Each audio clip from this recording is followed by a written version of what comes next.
Dans ce showroom d'un concessionnaire du sud de Bombay, Puneet Massey cherche une nouvelle voiture qu'il voudrait acheter pour ses parents.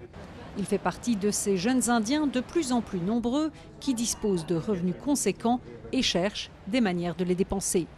L'an dernier, 1,5 million de nouvelles voitures ont été vendues, ce qui fait de l'Inde l'un des marchés les plus porteurs du monde.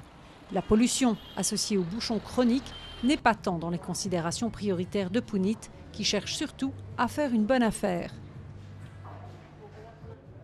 Celle-ci a beaucoup d'espace à l'intérieur, il y a pas mal de place pour les jambes, et la consommation est raisonnable. C'est surtout cela que je cherche. Ça m'a l'air d'être une bonne petite voiture pour la ville.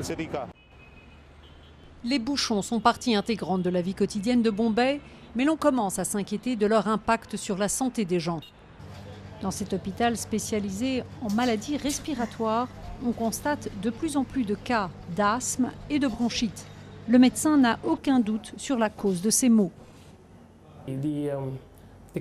La pollution automobile est le principal élément responsable de l'augmentation des problèmes respiratoires de nos patients.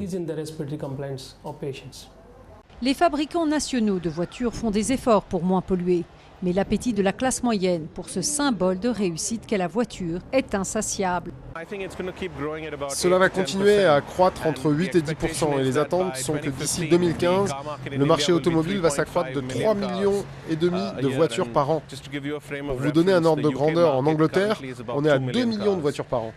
Donc comme vous voyez, l'Inde va devenir l'un des plus grands marchés de l'automobile du monde. Alors que Puneet continue de réfléchir au modèle de voiture qu'il va acheter, les bouchons de Bombay ont encore de très beaux jours devant eux.